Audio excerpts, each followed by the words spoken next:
Tom's is a tuning shop focused on modifying Toyota and Lexus vehicles. It has been around for decades and much like TRD, it is heavily involved in motorsports. You may consider them rivals, but also colleagues, since they both contribute to making Toyota and Lexus less ordinary. We have decent amount of Tom's tune-ups in the game, including the Angel T020, the first Tom's attempt to make an original car.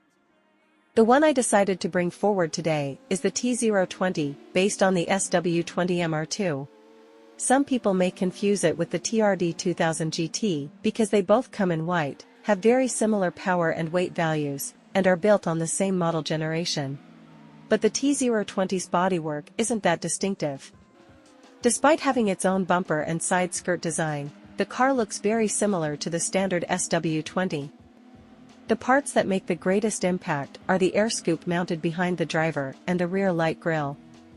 The lights concealed indicate that the T020 is based on the first or second model revision available until November 1993, whereas the TRD 2000 GT used fourth or later as a base. Interesting thing to point out is that the T020 doesn't adopt turbocharged 3S GTE engine, but naturally aspirated 3S GE. First and second MR2 revisions had around 170 horsepower, but in Tom's possession this was substantially increased to 230 horsepower.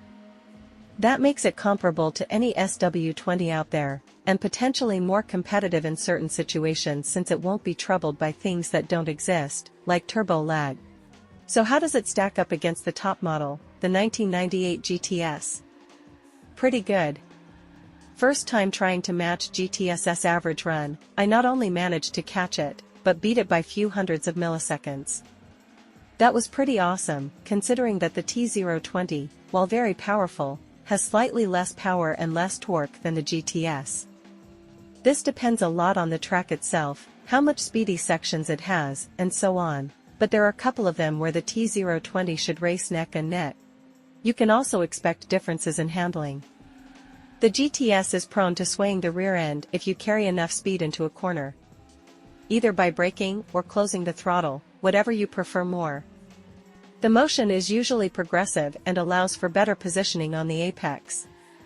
If done properly, you can outperform T020 in corners and majority of other rear-wheel drive cars. The T020 is not really keen on making those kind of moves. You can force it to slide, but that's exactly how initiating the slide is going to feel like, coercively. T020 likes to let the front tires do most of the work while the rear is trailing. While there is nothing bad in such approach, it is not always going to be the fastest way around a corner, nor a very fun way of driving.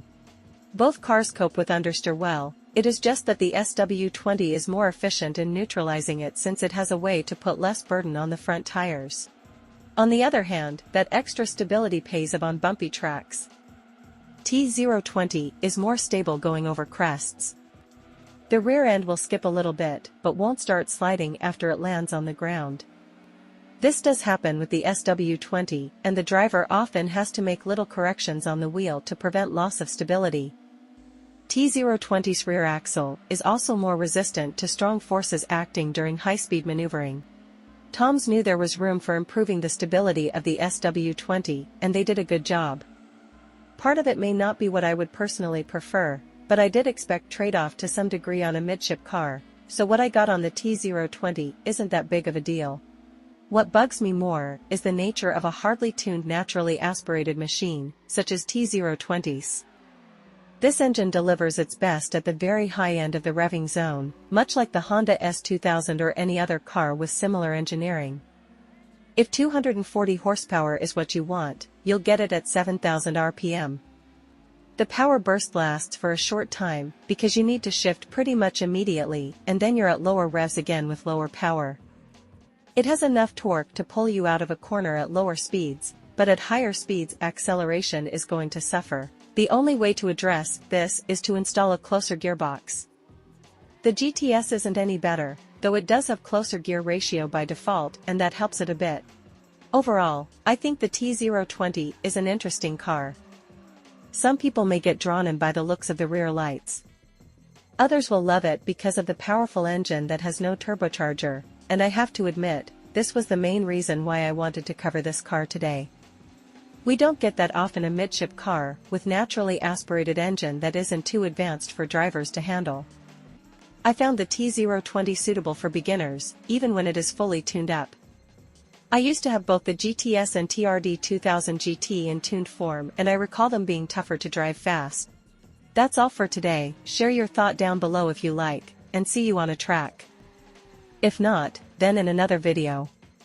Cheers.